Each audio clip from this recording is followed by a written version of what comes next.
Taurus. I want to clear something up about the title before we go any further, because I don't want you sitting in the wrong feeling for the next 24 hours. Ignoring the sign is not an option for you. Sounds like a warning, like something bad happens if you miss it. That isn't what these cards are telling me, and I want to correct it immediately. Nothing goes wrong if you happen to look away at the wrong moment. There's no penalty sitting behind this sentence.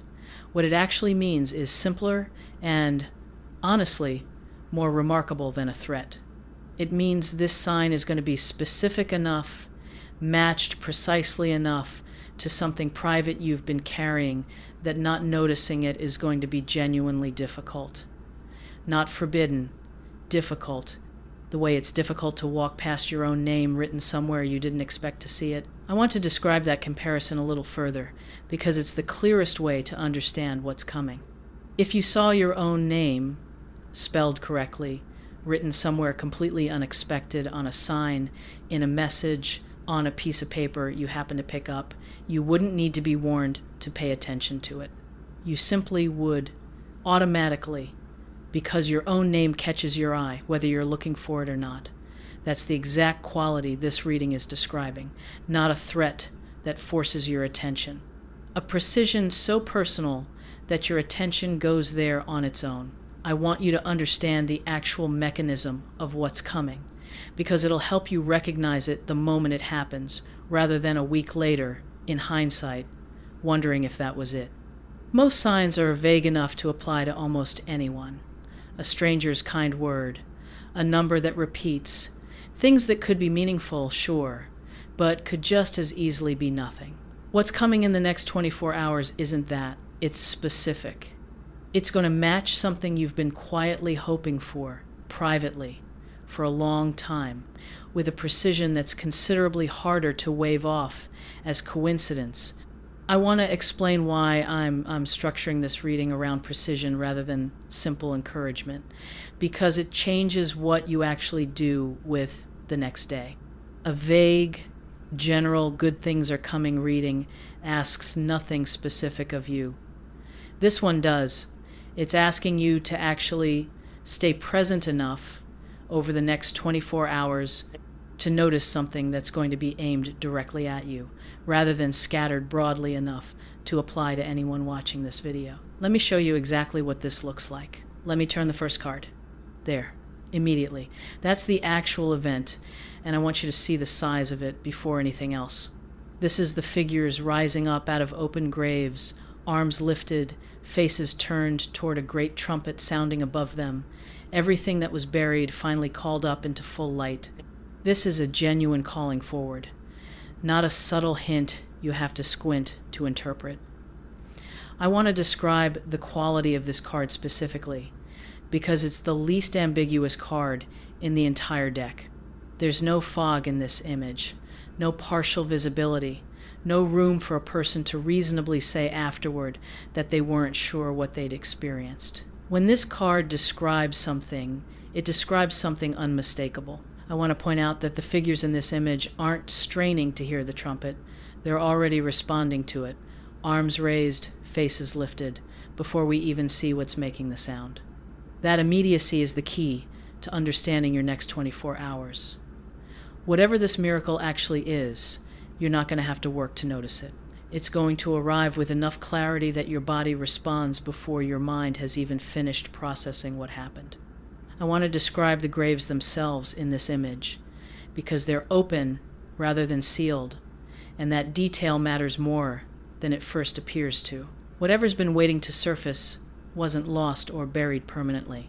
It was simply resting, held in place until the right moment arrived to call it up, the way a seed waits underground for the exact combination of conditions that finally lets it rise. Nothing about what's coming was ever gone. It's simply been below the surface, gathering itself, until now. I also want to point out the sheer number of figures rising in this image, more than one, responding together to the same call. That plurality suggests this isn't a solitary, private event happening only inside your own experience with nobody else involved. Something larger is stirring. and you're part of a moment that has real weight and real presence to it, not a small, easily dismissed flicker that only you would ever register as significant. Let me turn the next card, because I want to know exactly what this miracle actually answers. There it is. And this is where the specificity I mentioned earlier really becomes clear. This is a single hand extending from a cloud, holding a golden chalice overflowing with water, 5 distinct streams pouring from the rim, a small white dove descending toward it with something delicate held in its beak. This is the answer to something specific, not a generic wave of good feeling. I want to describe exactly why this card confirms the precision I opened this reading with. Look at the dove again. It's bringing something particular down into the overflow, one small, deliberate detail delivered directly, rather than the cup simply filling on its own from an unspecified source. That detail matters enormously, because it tells me what's coming isn't a broad, could apply to anyone kind of blessing. It's aimed. It's carrying something exact. I want you to think right now about the specific thing you've been quietly hoping for. Not the version you'd say out loud if someone asked you generally what you wanted. The private one. The one you've stopped saying even to yourself, because saying it made the absence of it hurt more. That's what this dove is carrying.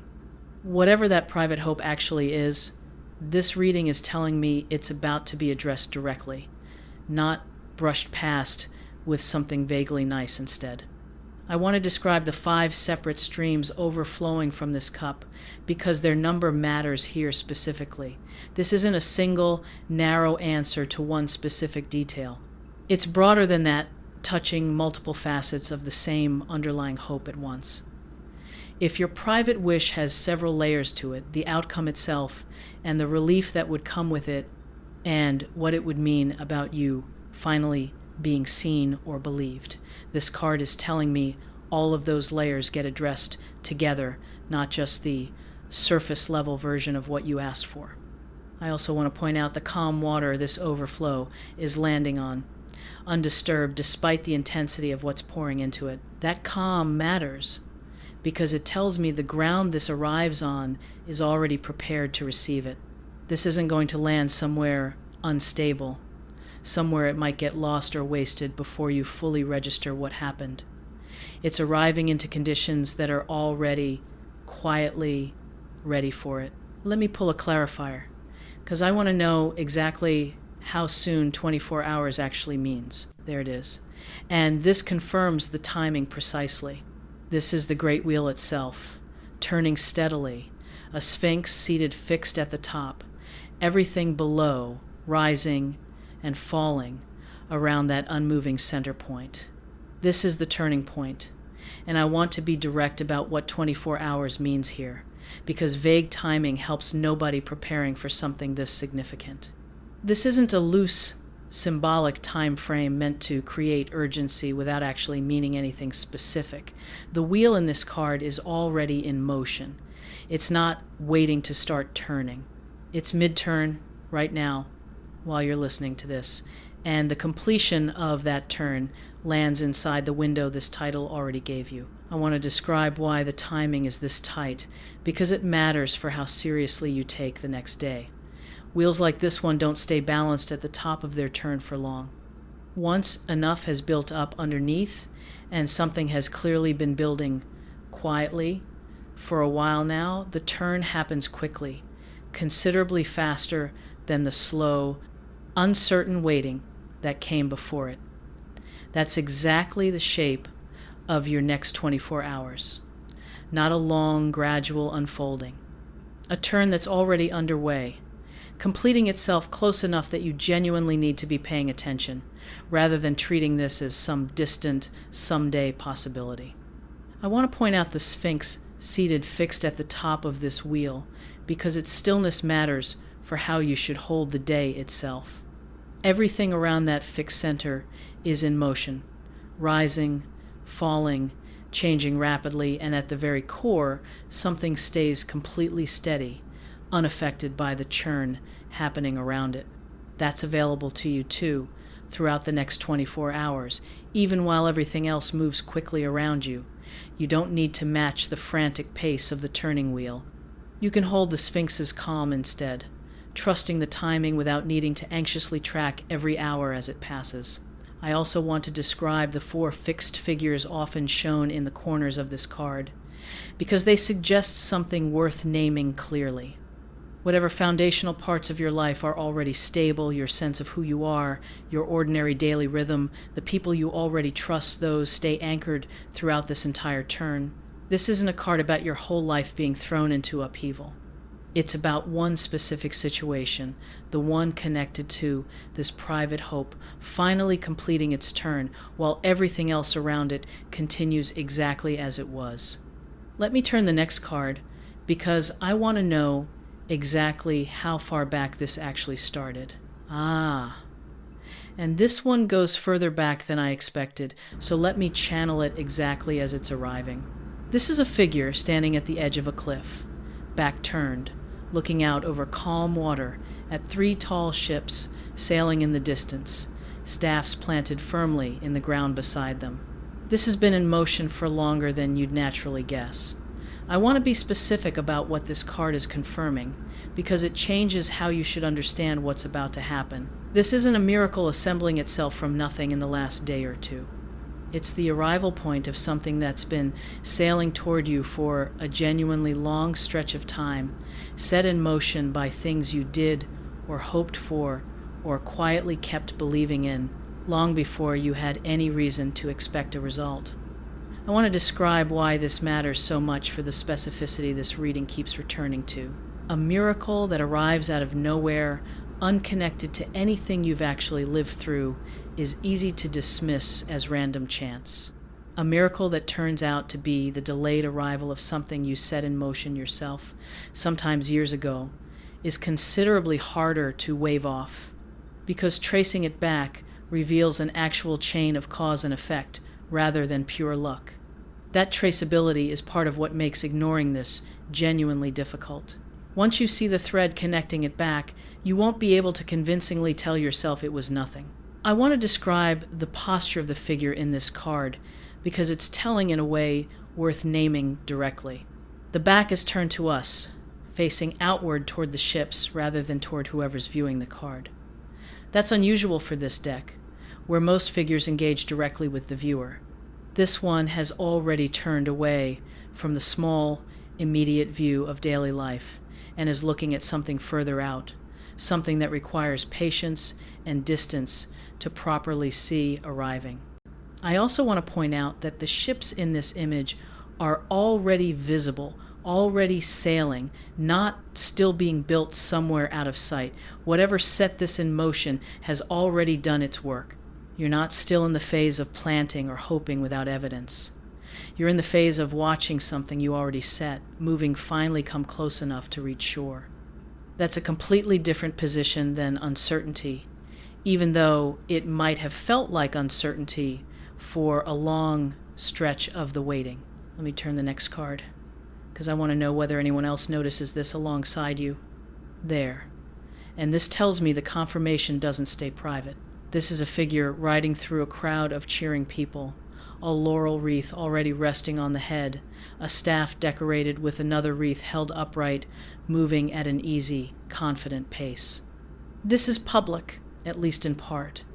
I want to describe what that means specifically because it changes the shape of how you should expect the next day to unfold. This isn't necessarily a miracle you experience entirely alone, quietly, with nobody else aware anything significant has happened. Some version of it is going to be visible to at least one other person, someone who's going to notice the change in you or witness the event itself alongside you or hear about it soon enough afterward that it becomes something shared rather than something you have to carry the reality of entirely by yourself. I want to point out that the rider in this image already has the laurel wreath resting there before the crowd has fully reacted to seeing it. That detail confirms something important. The miracle itself isn't contingent on anyone else's recognition of it.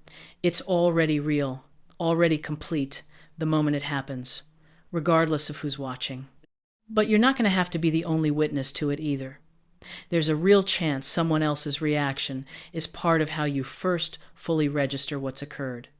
I want to describe the steady, calm gaze of the rider, because it matters for how you should hold yourself once this becomes visible. There's no anxious checking of the crowd for approval, no uncertainty about whether the moment is real or will hold up. That calm confidence suggests whatever happens in the next 24 hours won't require you to convince anyone else of its significance. It's simply going to be obvious, the way genuine, confirmed things tend to be obvious, rather than needing defense. I also want to point out the cheering crowd surrounding this rider, genuinely engaged rather than politely acknowledging something out of obligation. If someone does witness this alongside you, their reaction is going to be real, unfiltered surprise or joy, not a polite nod that leaves you wondering if they actually understood the weight of what just happened. That genuine reaction is part of what will help confirm in the moment that you weren't imagining the significance of it. Let me turn the next card, because I want to know what it actually feels like in the moment it lands. There it is. And I want to describe this one carefully, because it's the quietest card in this entire reading, and that quietness matters. This is a figure kneeling at the edge of still water beneath an open night sky filled with stars, pouring water calmly from 2 jugs, completely unguarded, nothing rushed or dramatic in the posture at all.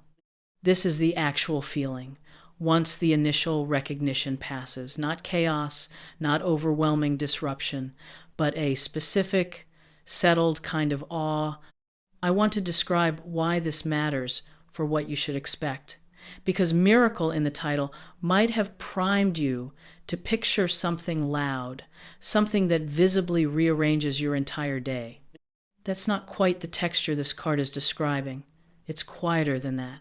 Enormous in significance, genuinely, but landing with a kind of stillness rather than chaos, the way truly significant things often do once the initial shock of recognizing them settles.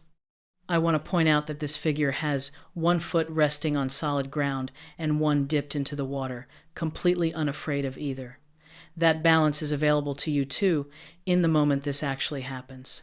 You don't have to fully abandon your ordinary day, your ordinary composure, in order to receive something this significant. You can hold both at once: genuine, quiet awe and the steady ground of an otherwise normal day continuing around it. I want to describe the 7 smaller stars surrounding the single large one in this card, because that configuration matters for what surrounds the central moment itself. This isn't just one isolated instant, brilliant but disconnected from everything else happening around it. There are smaller confirmations built into the same stretch of time, small, gentle details that reinforce the larger moment without needing to compete with it for attention. Watch for those in the hours immediately surrounding whatever the central event turns out to be. They're there, quietly, adding weight to what's happening. I also want to point out the utterly still surface of the water in this image. Even though what's arriving is significant, even though it's precisely matched to something you've hoped for privately for a long time, the actual emotional texture of receiving it stays calm rather than turbulent. That stillness is the deck's way of telling you not to expect drama or disruption. Expect clarity. Expect a settled, quiet certainty, arriving into a day that otherwise continues normally around it. Let me turn the last card, because I want to know what this all becomes once the full weight of it has settled in. There it is. And this is exactly the right note to end this reading on. This is a figure dancing at the center of a great wreath, a wand held in each hand, 4 fixed symbols positioned in each corner of the card. Everything about the image, whole, complete, arrived. This is completion, not the beginning of something you'll spend the following weeks still waiting to see the full shape of. What happens in the next 24 hours resolves something fully, rather than opening a new, longer stretch of continued uncertainty. I want to describe why this matters given everything this reading has already said about specificity and precision. A miracle this precisely matched to something you've privately hoped for doesn't usually arrive as a partial answer, requiring further waiting to see if the rest eventually shows up. It arrives whole, because it was built quietly over the entire stretch of time this reading has already described, and by the time it reaches you, there's nothing left unfinished about it. I want to point out the unbroken circle of the wreath surrounding the dancing figure, because completeness like that is genuinely rare in this deck. This is the card of arrival, not of motion, still in progress. Whatever's coming in the next day isn't a sign that something bigger is still forming somewhere down the line. It's the thing itself, complete, exactly as it's meant to be. I want to describe the 4 fixed figures, usually shown in each corner of this card, because they represent something worth naming clearly. They stay anchored, unmoving, regardless of the motion and celebration happening at the center. That fixed presence tells me this arrival doesn't destabilize anything else in your life. It arrives centered inside a structure that holds steady around it, rather than requiring anything else to shift or rearrange itself, simply because this one significant thing has finally completely resolved. I also want to point out that the figure is dancing, actively moving, rather than simply standing still inside the completed wreath. Completion here isn't passive or frozen in place. It's alive, joyful, genuinely in motion, even while being fully whole. That's an important distinction, because it tells you this arrival isn't going to feel like something quietly closing a door. It's going to feel like something opening into movement and life, even as it resolves completely, rather than leaving anything still hanging. Let me pull it together. Here's your reading. Within the next 24 hours, something arrives that's unmistakable rather than ambiguous. No fog, no room to reasonably wonder afterward whether you imagined it. It's specific, matched precisely to a private hope you've carried, one you've stopped saying out loud even to yourself. The timing is tight because the turning point is already underway, mid-motion right now, not a distant possibility, still gathering momentum. It traces back further than you'd naturally guess, connected to something real you set in motion long before you had reason to expect a result, which is exactly what makes it genuinely difficult to dismiss once you see the thread. At least part of it becomes visible to someone else, which means you won't be carrying the full reality of it entirely alone. And when it lands, it feels quieter than the word miracle might have led you to expect, settled awe rather than chaos, complete rather than the beginning of further waiting. I want to say the whole shape of this once more, cleanly, before turning to the practical instructions. What's coming isn't a vague, could apply to anyone gesture of goodwill from the universe. It's aimed. It's the arrival point of something you set in motion, sometimes long ago, meeting a private, specific hope you've carried, sometimes so quietly you'd stop saying it even to yourself. That combination, precision plus traceable history, is what makes ignoring it genuinely difficult. Not because anything punishes you for missing it, but because it simply won't look like nothing once it happens. Now, the practical part. First, stay reachable and present for the next 24 hours without needing to actively hunt for the sign. Because this arrives with unmistakable clarity, you don't need to scan anxiously for something ambiguous that could be it. Simply go about your ordinary day, staying reasonably present rather than distracted, and trust that when it happens, you'll know. Give yourself permission to actually put your phone down periodically, to be present in ordinary conversations, to not spend the entire day braced and watching. That kind of anxious vigilance tends to make people miss things rather than catch them, because it exhausts the attention that would otherwise be available for the actual moment when it arrives. Second, when it happens, let yourself feel the quiet awe fully, rather than immediately rushing to explain it away. There will be a temptation, especially given how significant this is, to reach quickly for a rational explanation that shrinks it back down to something ordinary.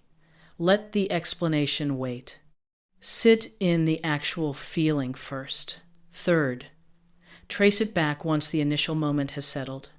Spend some time later that same day or the next, actually thinking through how this connects to something you set in motion earlier, a decision, a hope you kept holding on to, an effort you made long before you had any evidence it would matter.